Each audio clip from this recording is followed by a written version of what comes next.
Hello students, कैसे हो आप सब। उम्मीद है आप सब अच्छे होंगे और अच्छे से पढ़ाई कर रहे होंगे। और बच्चों देखो, अभी एक्सरसाइज 6.2 का जो इंट्रोडक्शन था उसमें मैंने आपको बेसिक प्रोपोर्शनेट थ्योरम, जिसको थेल्स थ्योरम भी कहते हैं, अच्छा उसका converse of basic proportionate theorem दोनों समझा दिए थे। और मैंने कहा था जो नेक्स्ट पार्ट आएगा ना, उसमें एक्सरसाइज 6.1 से पहले ना 3 एग्जाम्पल्स हैं। Example number 1, example number 2, example number 3, तीनों देखेंगे, ठीक है। तो आओ फर्स्ट एग्जाम्पल को देखते हैं। देखो क्या बोल रहा है आपकी बुक का chapter number 6 triangles class 10th में 6.2 से पहले ये पहला एग्जांपल है, ठीक है। देख देना, ये है कह रहा है if a line intersect side A B. सबसे पहले एक ट्राइंगल बनाओ ए बी सी।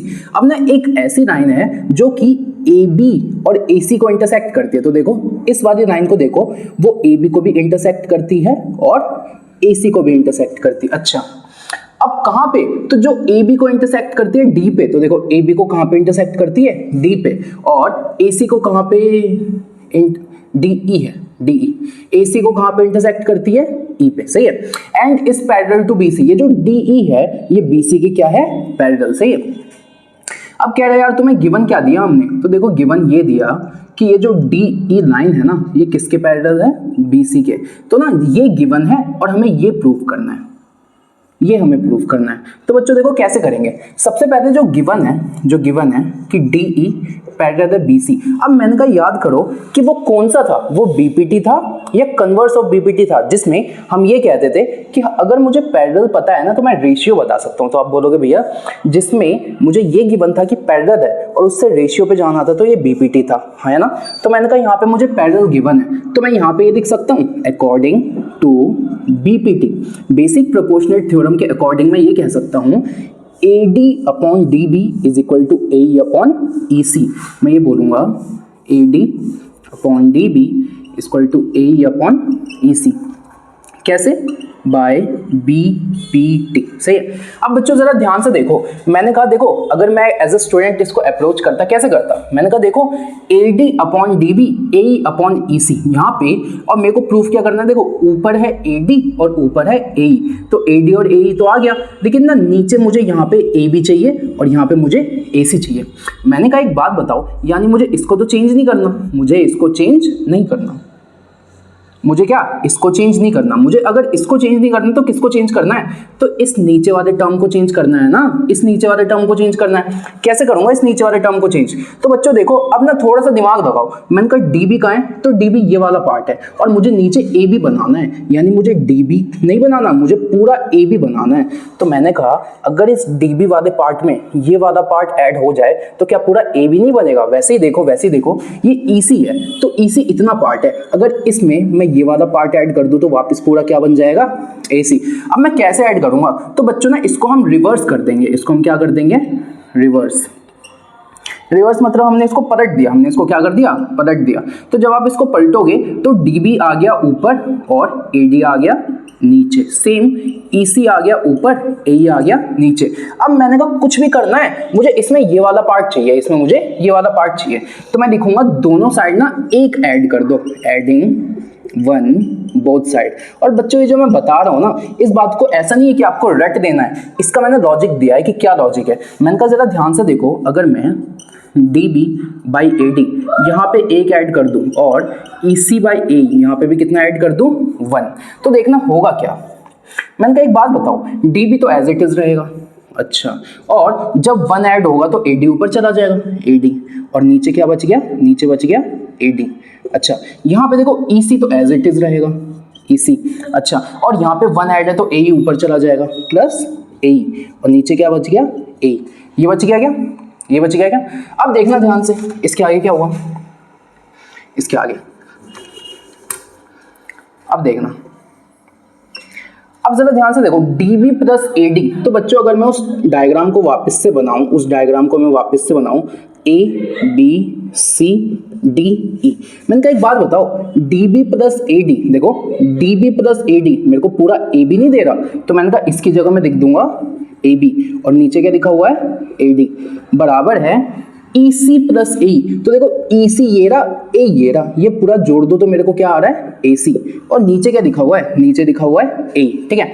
अब बच्चों जरा ध्यान से देखो क्या है, मैंने कहा AB by AD AC by AE। लेकिन जरा ध्यान से देखो, क्वेश्चन में AD ऊपर है लेकिन हमारा AD कहाँ आ रहा है, नीचे, तो कोई दिक्कत नहीं है ना, ये नीचे आ रहा है, इसको ऊपर भेज दो, तो इसको भी पलट दो।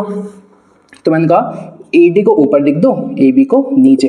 अब बच्चों देखो, अगर एक साइड पलटोगे तो दूसरी साइड भी पलटना पड़ेगा, तो AE को ऊपर लिखो और AC को नीचे। अब जरा ध्यान से देखो, AD by AB equal to AE by AC हो गया ना प्रूफ, हेंस प्रूव्ड। देखो मैं वापस समझाता हूँ, कंफ्यूज नहीं होना। सुनो क्या करा मैंने, देखो सबसे पहले ना मेरे को ये गिवन था और ये प्रूफ करना था। मैंने कहा मेरे को पैरेलल दे रखा है, तो जहां पैरेलल दे रखा है वहां बीपीटी बेसिक प्रोपोर्शनल थ्योरम लगा के मैंने रेशियो बना दिया। अब मैंने कहा ना देखो, मैंने कितना भी दिमाग, अगर मैं इसको रिवर्स नहीं करता और सीधा सीधा एक ऐड कर देता तो यहाँ से ये AD चला जाता, लेकिन मुझे AD तो क्वेश्चन में चाहिए था, तो सबसे पहले मैंने इसको पलटा और एक ऐड कर दिया। जैसे मैंने पलट के एक ऐड कर दिया ना, तो DB प्लस AD मेरे को AB देता है और EC प्लस AE मेरे को AC देता है। ये ऐसे आ गया। मैंने कहा AB यहाँ नीचे है, यहाँ ऊपर है, तो कोई दिक्कत नहीं है, पलट दो। तो हमने इसको पलट दिया और हमारा आंसर आ गया। तो एग्जांपल नंबर 1 ऐसे हो गया। आओ बच्चों अगले क्वेश्चन पे चलते हैं। एग्जांपल नंबर 2 देखना। एग्जांपल नंबर 2 में क्या बोला है, कह रहे ABCD एक ट्रेपेजियम है जिसपे अगर मैंने एक लाइन खींची है जो कि है EF, ये जो EF है ना, ये इस ट्रेपेजियम की ऐसी दो साइड्स को काट रही है जो कि आपस में पैरेलल नहीं है। जैसे एक ट्रेपेजियम होता है, ट्रेपेजियम, ठीक है, तो ये जो दो साइड्स है ना, इन्हें हम कहते हैं पैरेलल साइड्स, ठीक है। लेकिन जो ये वाली दो साइड होती है इन्हें हम कहते हैं नॉन पैरेलल साइड्स। तो मैंने कहा एक ऐसी लाइन खींची गई है, वो लाइन इस ट्रेपेजियम के उन दो साइड्स को काट रही है ना जो नॉन पैरेलल है, इस वाले। और कहां पे काट रही है, तो इसको E पे काट रही है, इसको F, और इसका नाम क्या है ABCD, ये फिगर है, ठीक है। अच्छा अब जरा ध्यान से देखना, इसके आगे क्या बोला है आपसे, कह रहा है कि भाई देखो इतना हम तुम्हें बता देते हैं कि जो EF है ना, EF वो AB के पैरेलल है। बच्चों एक बात बताओ, AB और DC ये तो पहले से ही पैरेलल है, तो अगर EF इसके पैरेलल है तो ये तीनों आपस में पैरेलल नहीं होगा। तो मैंने सीधा सीधा लिख दिया EF पैरेलल है AB के और AB पैरेलल है CD, तो तीनों आपस में पैरेलल है। फॉर एग्जांपल AB, ये रहा आपका AB, ये रहा आपका EF, ये रहा आपका DC, ये तीनों आपस में पैरेलल है, ये गिवन है आपका, ठीक है। अब जब ये आपको पता चल ही गया तो आपसे कह रहे हैं कि भाई देखो हमने तुम पे इतना बड़ा एहसान तो कर ही दिया कि हमने तुम्हें ये बता दिया, अब तुम ऐसा करो, तुम हम पे भी एक एहसान करो, कि कोई एहसान मत करो, पिक्चर नहीं चल रही, छोड़ो, कि आप ऐसा करो AE अपॉन ED को BF अपॉन FC के बराबर कर दो। तो मैंने कहा देखो AE कहाँ है, तो मैंने कहा ये है AE यहाँ से यहाँ तक, फिर नीचे क्या है AED, इधर BF और FC, ठीक है, ये बोला है बराबर करने को। तो बच्चों जरा ध्यान से सोचो, मैंने कहा मेरे को पैरेलल दिया है और मेरे को रेशियो पूछा है। सुनो इधर आओ, ध्यान से सुनना। देखो पैरेलल दिया है, रेशियो पूछा है, इधर आओ, इधर पैरेलल दिया है, रेशियो पूछा है। तो जब पैरेलल देके रेशियो पूछते हैं तो मैं ज्यादातर क्या लगाता हूँ, BPT, यानी यहाँ पे भी क्या लगेगा, BPT। लेकिन बच्चों आप बोलोगे कि भैया BPT तो ट्राइंगल्स में लगता है, ये ट्राइंगल का है, सही क्वेश्चन है, तो ट्राइंगल बना देते हैं ना। ट्रेपेजियम हमें नहीं पता लेकिन हमें ट्राइंगल्स तो पता है ना।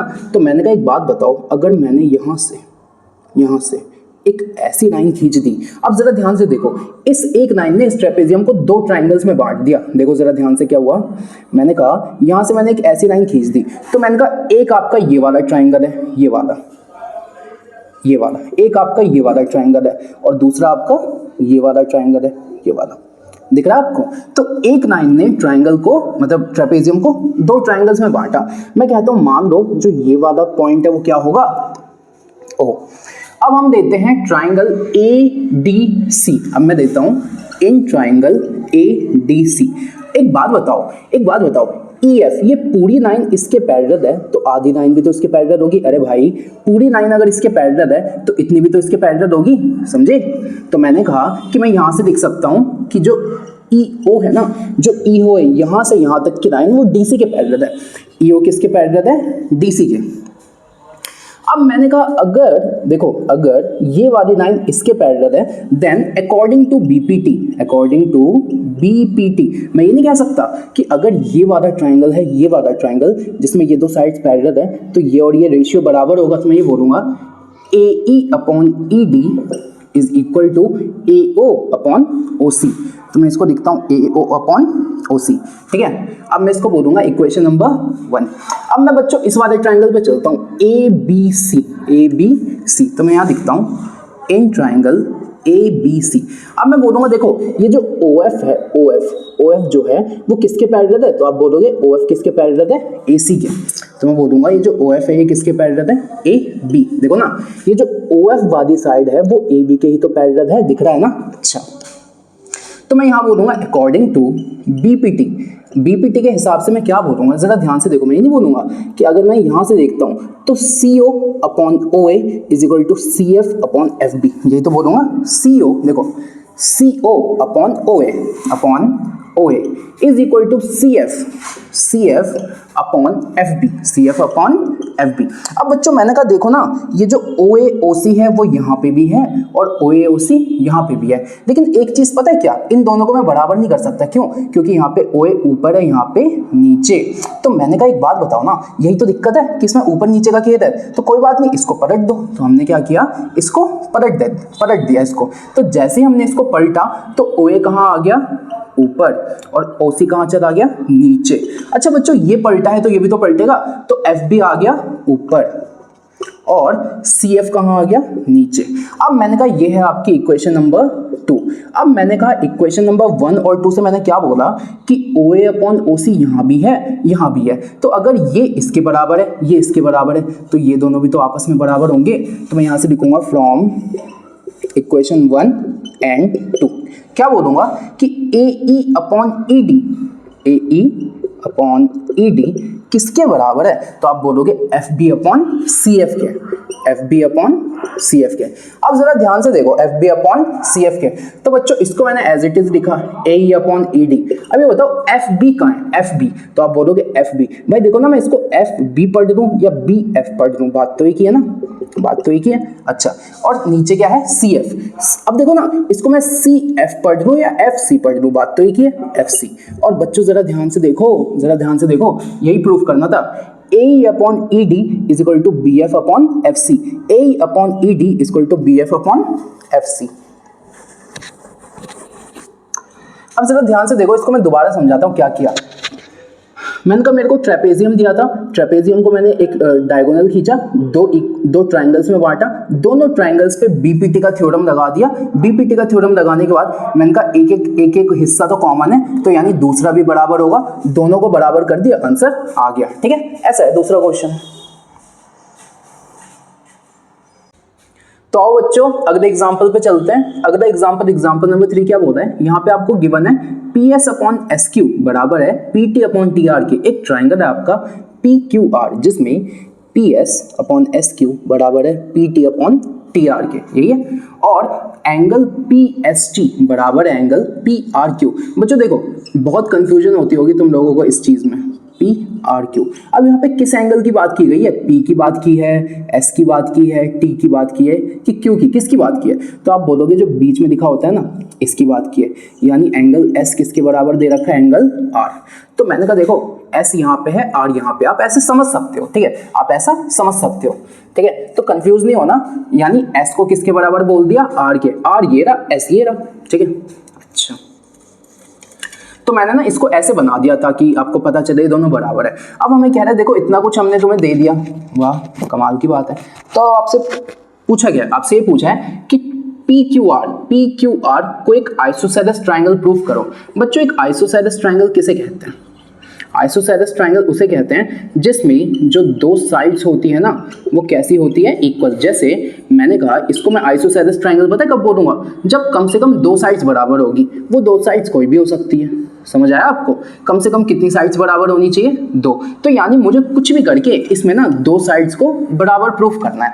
अब बच्चों देखो मैंने थोड़ा सा दिमाग लगाया, मैंने बोला कि मेरे पास गिवन क्या है, मेरे पास गिवन एक तो ये है कि PS अपॉन SQ बराबर है PT अपॉन TR। अब बच्चों सोचो जब आपके पास रेशियो गिवन होता है तो रेशियो से आप पैरेलल बना सकते हो ना, जिसको कन्वर्स ऑफ BPT कहते हैं, है ना। देखो क्वेश्चन देख के तो समझ आएगा करना क्या है, मुझे भी नहीं पता लेकिन मैं सोच रहा हूँ। तो मैंने कहा PS upon SQ PT upon TR, ये जो हमें रेशियो दिया है क्यों दिया है, ताकि हम यहाँ पे लगाएं converse of BPT, converse of BPT, जिसको आप कह सकते हो थ्योरम थ्योरम 6.2 हमने यहाँ पे वो लगाई और हमने कहा कि भाई तुमने रेशियो दे दिया ना, तो हम इससे ये कह सकते हैं कि देखो PS अपॉन SQ बराबर है PT अपॉन TR। इससे मैं बोलूँगा कि ये जो ST है ना वो QR के पैरेलल है।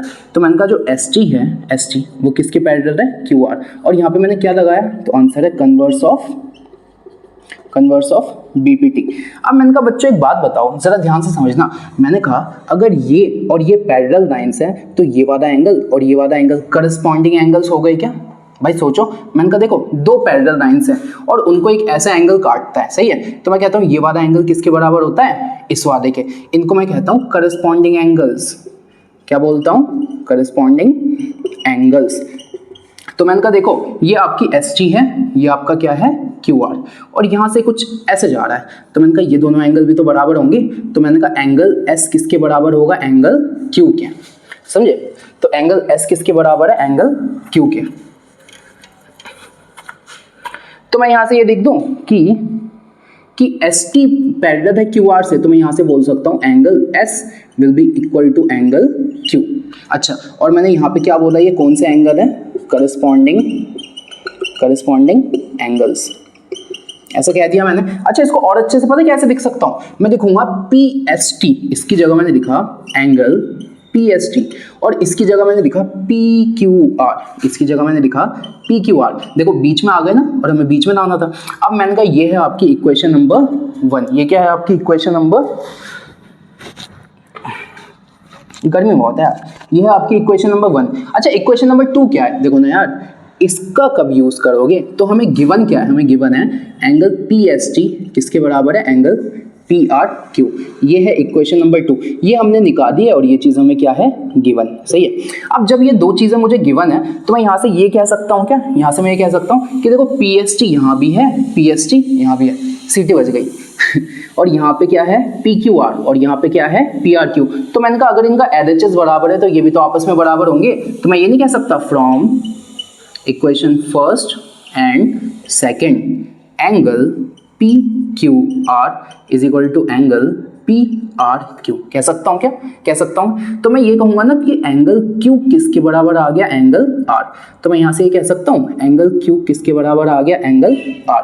अब बच्चों एक बात बताओ, आपके दिमाग में क्वेश्चन आएगा कि भैया हमें ना इसको आइसोसेलेस प्रूफ करना था, लेकिन आपने ये प्रूफ कर दिया कि जो ये वाला एंगल है ना वो इस वाले एंगल के बराबर है। अब इसका हम करें क्या? इसका हम करें क्या? तो एक बार यहाँ तक नोट करो, फिर बताता हूँ करना क्या है।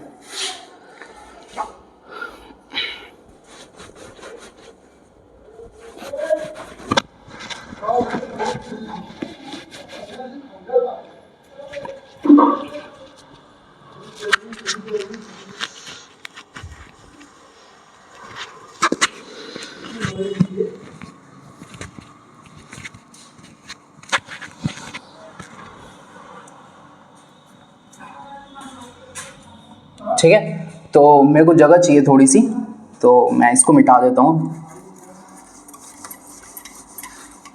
और मैंने कहा यहाँ से मेरे पास ये आया है कि एंगल Q किसके बराबर है? एंगल R के। ठीक है, तो मैंने कहा एंगल Q किसके बराबर है? Angle R। अब एक बात बताओ बच्चों, आपने एक ये वाली थ्योरम पढ़ी होगी 9th क्लास में कि जैसे मैंने कहा एक ये वाला एंगल है, ये वाला, अगर किसी ट्राइंगल में कोई दो एंगल्स बराबर होते हैं ना तो इस एंगल के अपोजिट कौन सा साइड है? ये वाला साइड। और इस एंगल अपोजिट कौन सा साइड है? ये वाला। तो किसी भी ट्राइंगल में अगर दो एंगल बराबर होते हैं ना तो उन एंगल के जो अपोजिट साइड्स होते हैं वो भी बराबर होते हैं। तो इन्हें लिखा जाता है sides opposite to equal angles are also equal. दोबारा सुनना, अगर किसी ट्राइंगल में कोई दो एंगल्स बराबर होते हैं ना तो उन एंगल्स के अपोजिट में जो दो साइड्स होते हैं वो भी क्या होते हैं? बराबर। तो मैं यहां से एक लॉजिक लगाऊंगा कि sides opposite to equal angles are also equal. ठीक है, अब इससे मैंने क्या बोला? तो मैंने कहा एंगल Q किसके बराबर है? Angle R। अब एंगल Q के अपोजिट में कौन सा साइड है? तो Q के अपोजिट में साइड है आपका PR। तो मैंने कहा PR।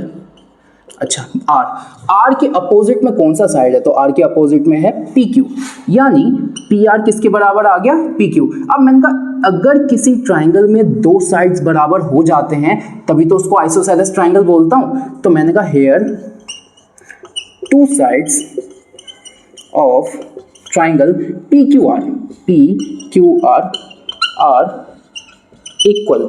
अच्छा, इस वजह से मैंने कहा hence triangle P Q R is an isosceles triangle. हो गया प्रूफ। देखो दोबारा सुनना क्या कहा मैंने।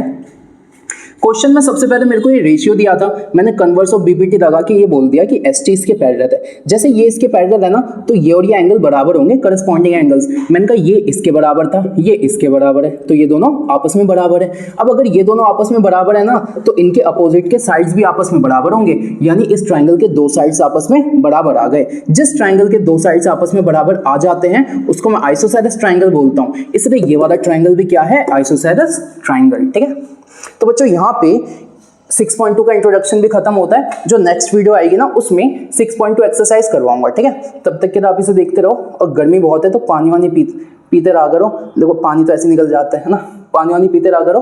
All the very best.